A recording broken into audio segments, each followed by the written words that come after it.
ମୋ ଓଡ଼ିଆ ଚ୍ୟାନେଲରେ ଆପଣଙ୍କୁ ସ୍ୱାଗତ। ଏହି ସମୟର ଏକ ବଡ଼ ଖବର ସାମ୍ନାକୁ ଆସୁଛି। ପୁଣି ଥରେ ରନ୍ଧନ ଗ୍ୟାସକୁ ନେଇ ଆସିଛି ଏକ ବଡ଼ ଅପଡେଟ୍। ପ୍ରଧାନମନ୍ତ୍ରୀ ଉଜ୍ଜ୍ୱଳା ଯୋଜନାର ହିତାଧିକାରୀମାନଙ୍କୁ ଲାଗିଛି ଏକ ବଡ଼ ଝଟକା।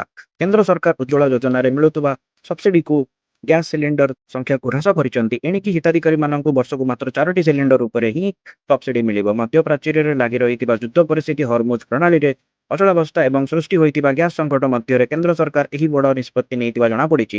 ଆସନ୍ତୁ ନଜର ପକାଇବା ଏହି ଯୋଜନାର ପୂର୍ବ ରେକର୍ଡ ଉପରେ। 2016 ମସିହାରେ ଯୋଜନାରେ ଆରମ୍ଭ ହୋଇଥିଲା ଏବଂ ବର୍ଷକୁ 12ଟି ଲେଖାଏଁ ସବସିଡି ନିଯୁକ୍ତି ମିଳୁଥିଲା। କିନ୍ତୁ ଗତ ବର୍ଷ ଏହି କୋଟାକୁ 12ରୁ କମାଇ ନ କରାଯାଇଥିଲା। ବର୍ତ୍ତମାନ ନିଷ୍ପତ୍ତି ଅନୁସାରେ ଏହି ସଂଖ୍ୟାକୁ ଆହୁରି ହ୍ରାସ ପାଇଁ ଏବେ ମାତ୍ର 4ଟିରେ ପହଞ୍ଚିଛି। ଗୋଟିଏ ପଟେ ଗ୍ୟାସର କ୍ରମାଗତ ଦର ବୃଦ୍ଧି ଏବଂ ଅନ୍ୟପଟେ ସବସିଡି ସିଲିଣ୍ଡର ସଂଖ୍ୟା, ଏହା କାଟଛାଟ ସାଧାରଣ ଖାଉଟି ଏବଂ ଉଜ୍ଜ୍ୱଳା ହିତାଧିକାରୀମାନଙ୍କୁ ଚିନ୍ତାରେ ଆହୁରି ବଢ଼ାଇ ଦେଇଛି। ବିଶେଷ କରି ମଧ୍ୟପ୍ରାଚ୍ୟର ଯୁଦ୍ଧ ସିଧାସଳଖ ଭାବରେ ପ୍ରଭାବିତ ହୋଇଛି ଏବଂ ମଧ୍ୟବିତ୍ତ ପରିବାର ରୋଷେଇ ଘର ଉପରେ ପଡ଼ିଥିବା ପ୍ରଭାବ ଅତ୍ୟନ୍ତ ଦୁଃଖଦକର ହୋଇଛି। ଏହିଭଳି ସମସ୍ତ ଗୁରୁତ୍ୱପୂର୍ଣ୍ଣ ଖବର ପାଇଁ ଆମ ଚ୍ୟାନେଲଟିକୁ ଲାଇକ୍ ଏବଂ ସବସ୍କ୍ରାଇବ୍ କରନ୍ତୁ।